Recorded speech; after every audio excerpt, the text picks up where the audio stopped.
नमस्कार साहेब, कसे आहात तुम्ही? फर्स्ट क्लास एकदम। अच्छा, आप मुझे ये बताइए, हमारे दर्शकों को भी ये बताइए कि आप आरएमपी में मेंबर हैं या डिस्ट्रीब्यूटर हैं? डिस्ट्रीब्युटर आहे मी। हे आरएमपी हे एवढं सुंदर बिझनेस आहे की कुठलाही गरीब माणूस आपल्या नशिबाची परीक्षा या बिझनेसमधनं करू शकतो आणि आपल्या पोराबाळांचं भलं करू शकतो।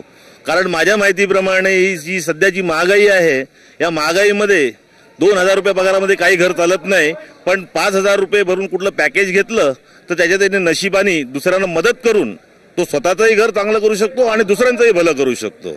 आज मी पॅकेज घेतलं होतं ते याच्यासाठीच घेतलं होतं की मला काहीतरी बिझनेस करायचा आहे, पण मी विचार केला की चला बाबा रिसॉर्ट मेंबरशिप मी कधीतरी 5 स्टार हॉटेलमध्ये माझ्या मुलांना घेऊन जाईन, मुलांना वाटेल तरी माझ्या पप्पांनी 5 स्टार हॉटेलची पण मेंबरशिप घेतली काय। पण असं करता करता मी प्रत्येकाला सांगत गेलो आणि ते सगळ्यांना आवडत गेल्याच्या नंतर प्रत्येक जण आज माझ्याजवळ खाली 350-400 माणसं झाली आहेत। आणि जवळजवळ मी तुम्हाला सांगू ना तर मला स्वप्न सुद्धा वाटत नाही, प्रवीण चंदन म्हणजे यांनी मुंबईकरांचं भलं करण्यासाठीचा प्रोजेक्ट आणलाय आणि जो माणूस विचार करत राहतो तो आयुष्यभर विचारच करत राहतो, तो आयुष्यात कधी पुढे येणार नाही। और एक बात तो है, आपकी ये बात से एक बात याद आई कि जिंदगी एक जुआ है जिसे सभी को खेलना है, राइट? हाँ, तर मी म्हणेन आरएमपी हा जुगार नाही, आरएमपी हे प्युअर बिझनेस आहे आणि मराठी माणूस हा मूळचा नोकरी करण्यासाठी मुंबईला आलेला आहे।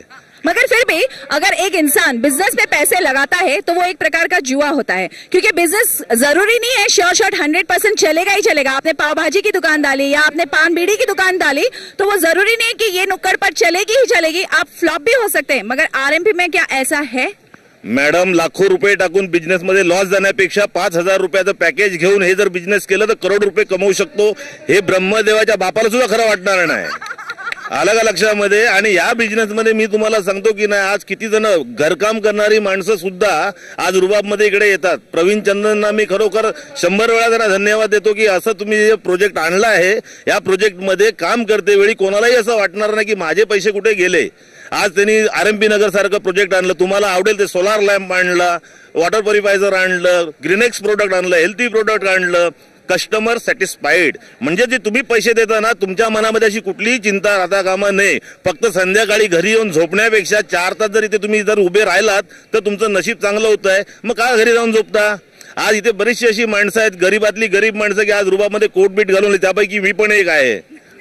आलं का लक्षामध्ये? तर मी हेच सांगेन की आरएमपीचा बिझनेस चालू करा, विचार करत राहू नका।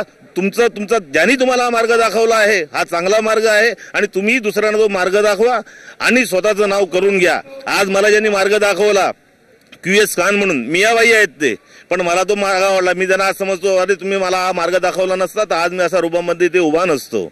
मतलब इसका मतलब इन शॉर्ट यही हुआ कि आरएमपी में आने से आपका सिर्फ फायदा ही फायदा है, इसमें बिल्कुल भी नुकसान नहीं है। बिल्कुल नुकसान नहीं है। मगर इसमें आपको मेहनत खुद को करनी ही है, क्योंकि बिना मेहनत किए, बिना मेंबर्स इकट्ठा किए, सिर्फ 2 मेंबर्स जो शुरुआत है वो ऐसे अच्छे मेंबर्स हो जो आगे चेन को कंटिन्यू रखें। सही बात है मॅडम? याला तुम्ही चैन सिस्टम म्हटली तर याला मी चैन सिस्टम म्हणत नाही। एक दुसऱ्यांना मदत करणं, अहो तुम्ही तुमच्या पाहुण्यांना सांगा, ते आपल्या पाहुण्यांना सांगतील, याच्यामध्ये कसली मेहनत आली आहे आणि एवढं जर माणूस करू शकत नाही तो आयुष्यात काही करणार पण नाही। कारण मला तुम्ही सांगा, जे मला आवडलं, आता गणपती वर्ल्ड मध्ये दूध पियाला, हा बरोबर, प्रत्येकाने आपल्या खिशातनं टेलिफोन करून पैसे खर्च करून लोकांना सांगितलं, कोणासाठी केलं? हे दूधवाल्या भैयासाठी, MTNL वाल्यांसाठी, बरोबर आहे? मग मला तुम्ही सांगा, स्वतःच्या फायद्यासाठी जर तुम्ही कोणाला सांगून त्याला जर आवडलं तर तो घेणार, कोणावरती जबरदस्तीचं नाहीये। मग कुठे काय अडलंय घोडं? दुसऱ्याला मदत करून जर आपला फायदा होतो हे जर करू शकत नाही तर तो माणूस आयुष्यात काय करणार? In short